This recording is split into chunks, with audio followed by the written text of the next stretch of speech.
നമസ്കാരം. കഴിഞ്ഞ ദിവസം ഞാൻ പവിത്ര മോതിരം എങ്ങനെ നിർമ്മിക്കാമെന്ന് കാണിച്ചു തന്നിരുന്ന ഒരു വീഡിയോ തയ്യാറാക്കി പോസ്റ്റ് ചെയ്തിരുന്നു. എല്ലാവരും കണ്ടു കാണുമെന്ന് വിശ്വസിക്കുന്നു.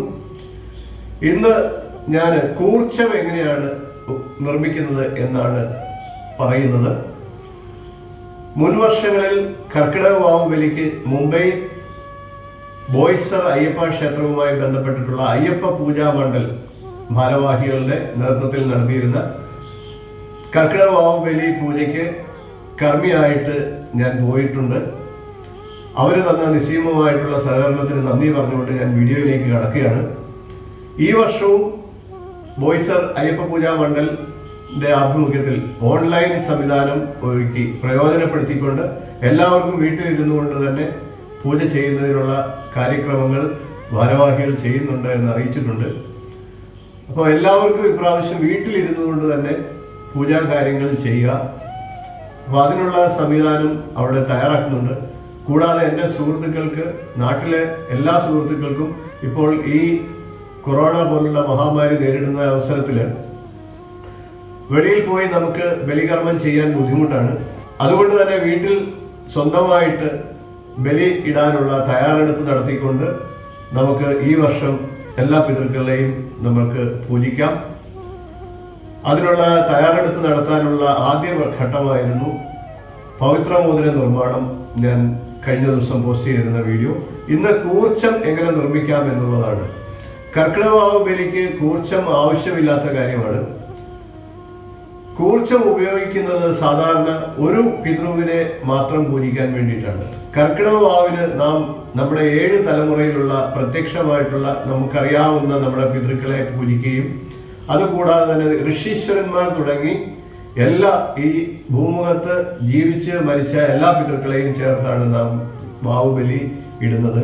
കൂർച്ചം ഉപയോഗിക്കുന്നത് ഏതെങ്കിലും നമ്മുടെ പിതൃ അടുത്ത കാലത്തായിട്ട് മരിച്ചിട്ടുണ്ടെങ്കിൽ അവരെ പ്രത്യേകമായിട്ട് പൂജിക്കുന്നതിന് വേണ്ടിയിട്ടാണ് കൂർച്ചം ഉപയോഗിക്കുന്നത്. അങ്ങനെയുള്ളവർ മാത്രം കൂർച്ചം ഉപയോഗിച്ചുകൊണ്ട് പ്രത്യേകം അവരുടെ പേരും മരിച്ച നക്ഷത്രവും പറഞ്ഞുകൊണ്ട് ബലികർമ്മം ചെയ്യാവുന്നതാണ്. അതിനുവേണ്ടിയാണ് ഈ കൂർച്ചം ഞാൻ എങ്ങനെ നിർമ്മിക്കാമെന്ന് പരിചയപ്പെടുത്തുന്നത്. അപ്പം എൻ്റെ വീഡിയോ ഇഷ്ടപ്പെട്ടാൽ ലൈക്ക് ചെയ്യാൻ മറക്കരുത്. ചാനൽ സബ്സ്ക്രൈബ് ചെയ്യുക. ഋഷിപ്രോക്തം എന്നാണ് ചാനലിന്റെ പേര്.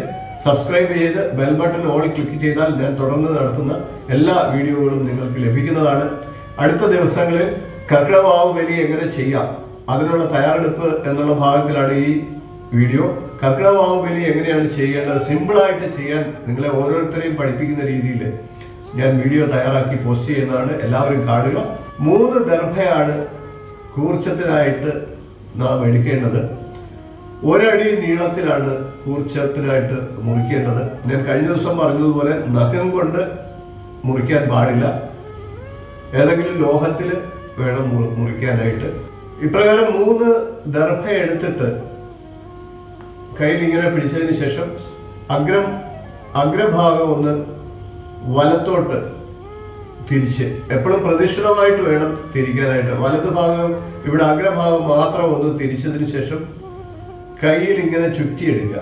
നമ്മുടെ ഒരു വിരലിൽ ഇങ്ങനെ ചുറ്റി, ആ വിരലിനെ ചുറ്റി അടിഭാഗത്തൂടെ ഒന്ന് കറക്കിയെടുത്തതിന് ശേഷം, ഇതുപോലെ കറക്കിയെടുത്തതിന് ശേഷം വിരലിൽ നിന്ന് ഊരുക.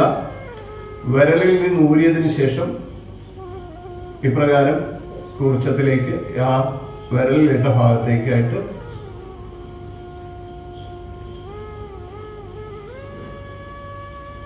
കയറ്റി എടുക്കുക.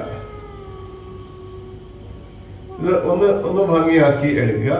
ഒന്ന് വേണമെങ്കിൽ ഇപ്രകാരം ഒന്ന് അമർത്തി വെക്കാവുന്നതാണ്. ഇതിപ്പം കണ്ടാൽ മനസ്സിലാവും ഒരു 8ന്റെ ആകൃതിയിലാണ്. 8ന്റെ ആകൃതിയിലാണ്. കഴിഞ്ഞ ദിവസം നമ്മൾ പറഞ്ഞതുപോലെ തന്നെ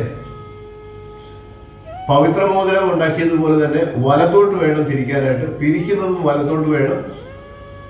ഒന്നുകൂടെ കാണിക്കാം. ഇപ്രകാരം അഗ്രഭാഗം മാത്രം ഒന്ന് വലത്തോട്ട് തിരിക്കുക. ഇതുപോലെ 2 വിരലിലായിട്ട് പിടിക്കുക. അഗ്രഭാഗം മാത്രം ഒന്ന് ചെറുതായിട്ട് പിരിക്കുക.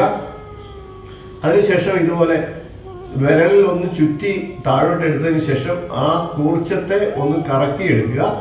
കറക്കിയെടുത്തതിന് ശേഷം വിരലിൽ നിന്ന് ഊരിയതിന് ശേഷം അകത്തേക്ക് അകത്തേക്ക് ഇതുപോലെ ഇടുക. ഒന്ന് പ്രസ് ചെയ്ത് കൊടുത്തു കഴിഞ്ഞാൽ ഈ 8ന്റെ ആകൃതിയിലാണ് ഈ കെട്ട് വന്നിരിക്കുന്നത്. ഇങ്ങനെയാണ് കൂർച്ചം ഉണ്ടാക്കുന്നത്. സിമ്പിളായിട്ട് എല്ലാവർക്കും ഉണ്ടാക്കാവുന്നതാണ്. ആ പവിത്ര കെട്ട് എന്ന് പറയുന്നത് ഇങ്ങനെയാണ്.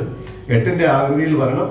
വലതുവശത്തേക്കാണ് ചരിഞ്ഞു വരേണ്ടത്. ചരിഞ്ഞു വന്നു കഴിഞ്ഞിട്ട് ഒന്ന് ദർഭയെ ചുറ്റി കഴിഞ്ഞിട്ട് വീണ്ടും നമ്മൾ വലത്തോട്ട് തിരിച്ചാണ് ദർഭയ്ക്കുള്ളിൽ കൂടി കടത്തി അത് കെട്ടാക്കുന്നത്. ഇപ്രകാരം 3 ദർഭ എടുത്തുകൊണ്ട് ആവശ്യമുള്ളവർ കൂർച്ചം ഉണ്ടാക്കി പ്രത്യേകമായിട്ട് ഏതെങ്കിലും പിതൃവിനെ മനസ്സിൽ ധ്യാനിച്ച് പൂജിക്കാവുന്നതാണ്. എല്ലാ പിതൃക്കൾക്കും മാത്രമായിട്ടാണ് ഇടുന്നത്. നമുക്ക് ഒന്നിലധികം പിതൃക്കളെ ഒന്നിച്ചാണ് കർക്കിടകവാവ് ബലിക്ക് പൂജിക്കേണ്ടത് എങ്കിൽ നിങ്ങൾക്ക് ഈ കൂർച്ചത്തിന്റെ ആവശ്യമില്ല. നമ്മൾ എള്ളിലാണ് പിതൃക്കളെ ആവാഹിക്കുന്നത്. എള്ളില് ആവാഹിച്ച് പീഠത്തിൽ ഇരുത്തുകയാണ് ചെയ്യുന്നത്. അത് തുടർന്നുള്ള വീഡിയോയിൽ നിങ്ങൾക്ക് മനസ്സിലാകുന്നതാണ്. എള്ളിൽ ആവാഹിച്ച് ഇരുത്തുന്ന എല്ലാ പിതൃക്കളെയും കൂടെ ഒന്നിച്ചാണ് മനസ്സിൽ സങ്കല്പിച്ച് ആവാഹിച്ചിരുത്തുന്നത്. പിതൃകർമ്മത്തിന്റെ പ്രാധാന്യവും മറ്റും ഞാൻ വീഡിയോയുടെ ഡിസ്ക്രിപ്ഷനിൽ നൽകുന്നുണ്ട്. എല്ലാവരും അത് വായിച്ചു മനസ്സിലാക്കുക. തുടർന്നുള്ള വീഡിയോ പിതൃകർമ്മവുമായിട്ട് ബന്ധപ്പെട്ടിട്ടുള്ള അടുത്ത ദിവസം പോസ്റ്റ് ചെയ്യുന്ന വീഡിയോ കാണുക. എല്ലാവരും കണ്ടു പഠിക്കുക.